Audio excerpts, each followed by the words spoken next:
नमस्कार. संत तुकाराम महाराज अभंग भाग 6. राजस सुकुमार मदनाचा पुतळा. रवी शशिकळा लोपलिया. कस्तुरी मळवट चंदनाची ओटी. रुळे माळकंठी वैजयंती. मुकुट कुंडले श्रीमुख शोभले. सुखांचे ओतले सकळही. कासे सोनसळा पांघरे पाटोळा.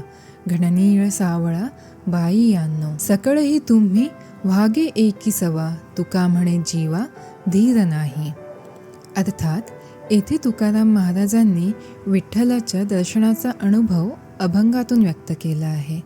ते म्हणतात, हा देव नाही, हा तर एक सुंदर कोमल राजकुमार आहे. अगदी मदनासारखा मोहक. इतकं तेज आहे त्याच्या चेहऱ्यावर की सूर्यसुद्धा त्यासमोर फिका वाटतो. त्याच्या अंगाला चंदन व कस्तुरीचा सुगंध आहे. गळ्यात वैजयंती माळ आहे. अगदी प्रेमाने सजलेला आहे तो. मुकुट, कुंडल आणि तेजस्वी चेहरा, जणू सर्व सुखांचं मूर्त स्वरूप. त्याने नेसलेला शुभ्र पाटोळा आणि त्याचा घननीळ सावळा रंग हे बघून भक्तांचं मन तृप्त होतं. असं वाटतं की सगळी शोभा एका ठिकाणी जमून आली आहे. तुकाराम महाराज म्हणतात, हे पाहून माझा जीव शांत बसत नाही, धीर राहत नाही. हे रूप मनाला गहिवरून टाकतं.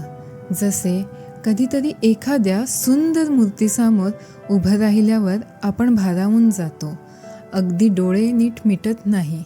तसं काहीसं तुकाराम महाराजांचं विठोबाच्या दर्शनाबद्दलचं भावपूर्ण वर्णन आहे. ही केवळ मूर्ती नाही, हा अनुभव आहे, प्रेम आहे, शांतता आहे.